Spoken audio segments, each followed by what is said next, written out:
have to say, and I love the fans in Cleveland. We're on in Cleveland. So let's be clear. I'm a big fan of you guys. You guys, crack me up. I think you're fantastic fans. I really do. I think you're a great sports town. But, that being said, I take great pleasure. I have to tell you, I lather up in it. Do you remember the nonsense that I put up with Carver High? From training camp on, all I heard about was that the Cleveland Browns were going to win the Super Bowl. And that more bettors than anyone else, more bettors bet on the Cleveland Browns to win the Super Bowl than any other team in the NFL. Do you know how much money the sports books in Las Vegas and New Jersey made on stupid people making that bet? I mean, do you understand how much money they made off of your stupidity? Let me tell you something. I have said unequivocally 5 million times, have I not, that they're the worst franchise in the NFL in terms of losing. All they do is lose. Who loses more than them? I mean, honestly. The Jets made title games. The Jets were in title games, and the Browns have been in them 35 years ago, so I don't want to hear it. All they do is lose.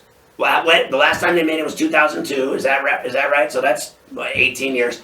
They suck emphatically year after year after year. They're terrible. This year they were supposed to win the Super Bowl. Win the Super Bowl. It's the funniest thing I've ever heard. We used to joke. We said they won less games this year than last year because they were 7-8-1. Now they're, what were they? 6-10.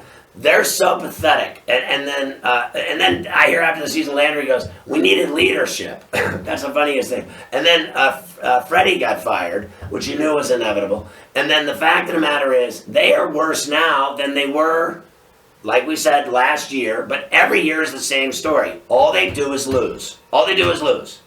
And they just completely suck year after year and never get it done. And then their idea of good hires is Fred Kitchens.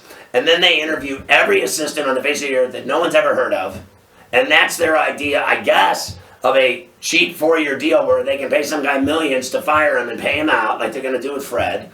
And then they don't make the power move of hiring someone that matters. And the fact that they stay, and listen, is there anyone cockier than Baker Mayfield in the NFL? Arguing with fans. He was arguing with fans on Sunday. Did you see him getting into it with fans in the tunnel? That he was going to beat some guy's ass? Come down here and I'll teach you a lesson. Listen, dude, you suck too.